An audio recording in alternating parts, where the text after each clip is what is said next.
خوارج اولینش اینا بسیار سختگیر هستند در دین. او میبینید گویا که اینا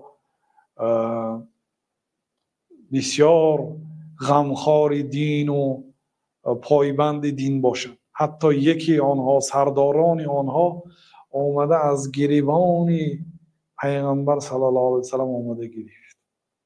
پیغمبر صلی الله علیه وسلم لباسشان لباسی سخت بود، متاش یعنی متای قیمت بها نبود، ملایم نبود، حتی اثری همین لباسشان در گردنشان دیده میشد.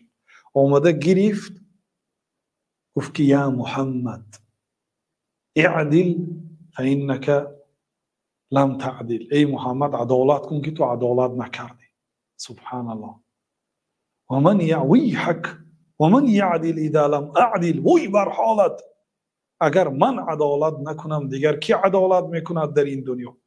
اینا واقعا یک عالم اسلام میبیان ای بدبختی کافر تو فلان عمل را نکردی، فلان کار را بکن، فلان گپ را بگو، فلان گپ را نگفتی. خداشون یک آدم هایی که از علم هم دور هستن، از دین و دیانت دور هستن. ببینید یک آدمی که نسلش، نسبش، اصلش کی بودنش معلوم نه، آمده از گریبان پیغمبر صلی الله علیه وسلم، بهترین مرد دنیا میگرد، میگوید که ای محمد، اسلوب خطابش هم بی‌زیب است، اعدل فانک لم تعدل. عدالت کن، تو عدالت نکردی. عدالت نکردی یعنی در تقسیمات پول و مال عدالت نکردی، تو ظلم کردی. یعنی کی؟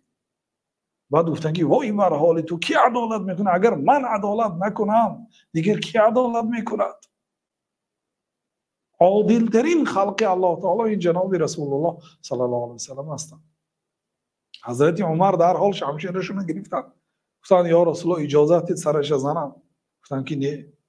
حالا از نسل این یک آدم های میبرد که شما نمازهاتون در پیش نمازهای اینها تحقیر میکنید، قرائت های قرآنتون در پیش اینها کم میشمارید. اینا از دین چه خیلی که تیر از کمان میبراید برآمده میبرند. امروز مسلمانی واقعا گویا در ظاهر دیندار حقیقی، فردا میبینید که کافر. از دین همین چه خیلی که تیر از کمان میبرد همین خیلی میبراید اینا.